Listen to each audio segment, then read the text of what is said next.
കായംകുളം കൃഷ്ണപുരം കുറ്റിത്തെരുവ് 2-ാം വാർഡിൽ members merit award 2026 സംഘടിപ്പിച്ചു. വിദ്യാർത്ഥികളിൽ അക്കാദമിക മികവ് പ്രോത്സാഹിപ്പിക്കുന്നതിനും അവർക്ക് ഉപരിപഠനത്തിന് പ്രചോദനം നൽകുന്നതിനുമായി കൃഷ്ണപുരം ഗ്രാമപഞ്ചായത്തിലെ കുറ്റിത്തെരുവ് 2-ാം വാർഡിൽ മെമ്പേഴ്സ് മെറിറ്റ് അവാർഡ് 2026 സംഘടിപ്പിച്ചു. ഗ്രാമപഞ്ചായത്ത് അംഗം ഐ റഫീഖ് നേതൃത്വം നൽകി.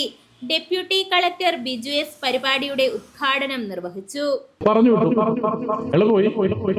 പുള്ളി വീണ്ടും സംഗീതം അഭ്യസിച്ചുകൊണ്ടിരുന്നു. സംഗീതം അഭ്യസിച്ചതിന്റെ ഒരു ഘട്ടം എത്തിയപ്പോൾ സംഗീത നാടക അക്കാദമിയിൽ നിന്ന് ഒരു ഫെലോഷിപ്പ് സംഘടിപ്പിക്കാൻ ശ്രമം നടത്തി, അതേ പരാജയപ്പെട്ടു. അങ്ങനെ എന്നിട്ടും പുള്ളിയുടെ ശ്രമം ഇങ്ങനെ അനസ്യൂതം തുടർന്നുകൊണ്ടിരുന്നു. പരാജയപ്പെട്ട് പിന്മാറുകയല്ല, വീണ്ടും വീണ്ടും വീണ്ടും വീണ്ടും പുള്ളിയുടെ ലക്ഷ്യത്തിലേക്ക് എത്താൻ വേണ്ടി ശ്രമിച്ചുകൊണ്ടിരുന്ന് ആ കഥ അങ്ങനെ അതവിടെ നിൽക്കട്ടെ. അത് കഴിഞ്ഞ് ഒരു 5 വർഷം കഴിയുമ്പോൾ ഇന്ത്യൻ എയർലൈൻസിന്റെ ഒരു പരസ്യം വന്നു. ഏറ്റവും കൂടുതൽ ആഭ്യന്തര യാത്ര നടത്തിയ യാത്രക്കാരനുള്ള സമ്മാനം ഇന്ത്യൻ എയർലൈൻസ് കൊടുക്കുകയാണ്. ആ സമ്മാനം കിട്ടിയ ആളാരാന്നറിയാം?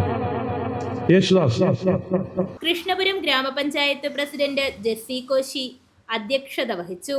വാർഡംഗം ഐ റഫീഖ് സ്വാഗതം ആശംസിച്ചു. SSLC, +2, UG, PG, BTech, MTech ഉൾപ്പെടെ വിവിധ വിദ്യാഭ്യാസ തലങ്ങളിൽ ഉന്നത വിജയം നേടിയവരെയും സ്കോളർഷിപ്പുകൾ ഉൾപ്പെടെയുള്ള മേഖലകളിൽ മികവ് തെളിയിച്ച വാർഡിലെ വിദ്യാർത്ഥികളെയും ചടങ്ങിൽ മെറിറ്റ് അവാർഡുകൾ നൽകി അനുമോദിച്ചു.